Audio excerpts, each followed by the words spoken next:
सबके आपन बनावल गजब हो गए।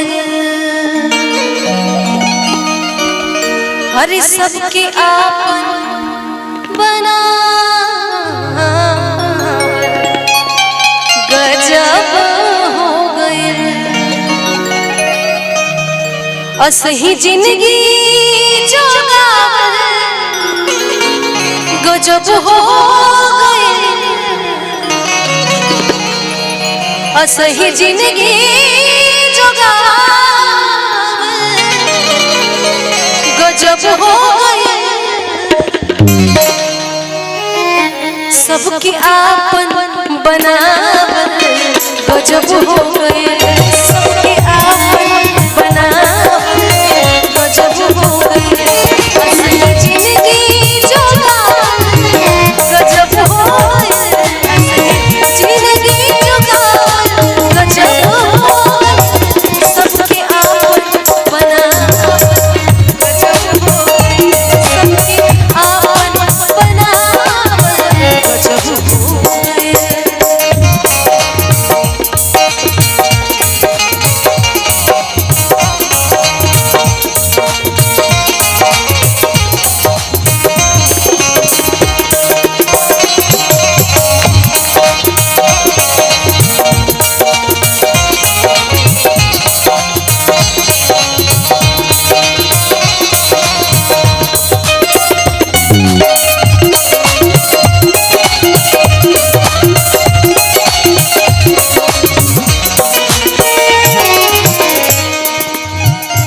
जिकरा धनिया करनी में अंतर रहल। ओ जिकरा धनिया करनी में अंतर रहल। जिकरा धनिया करनी में अंतर रहल। ओके आईना दिखावल गजब हो गए। ओके आईना दिखावल गजब हो गए। असही जिंदगी जोगावल गजब हो गए। असही जिंदगी जोगावल गजब हो गए। सबके आपन बनावल गजब हो गए। सबके आपन बनावल गजब हो गए।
अच्छा, भोजपुरी में जो ओरिजिनल भोजपुरी वर्ड्स होते हैं कुछ कुछ कितने प्यारे होते हैं। अब तो भोजपुरी सॉन्ग्स में मिक्स वर्ड्स आने लगे हैं, लेकिन जो ओरिजिनल वर्ड्स होते हैं, जो ठेठ भोजपुरी कहा जाता है, जहवा इचको अंजुरिया रहल ना ओहा कि जहवा इचको अंजुरिया रहल ना ओहा।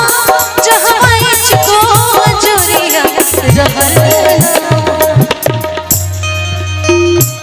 एक दिया ना जरावल गजब हो गए। एक दिया ना जरावल गजब हो गए। असही जिंदगी जोगावल गजब हो गए। असही जिंदगी जोगावल गजब हो गए। सबके आपन बनावल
हो गए तीरथ बनावत गजब हो गए असही जिंदगी जमावत गजब हो गए असही जिंदगी जमावत गजब हो गए सबके आपन बनावत गजब हो गए सबके आपन बनावत गजब हो गए। और लास्ट में जिन्होंने लिखा है उनकी क्या लाइन है, संजय हमसे भइल ना चरण वंदना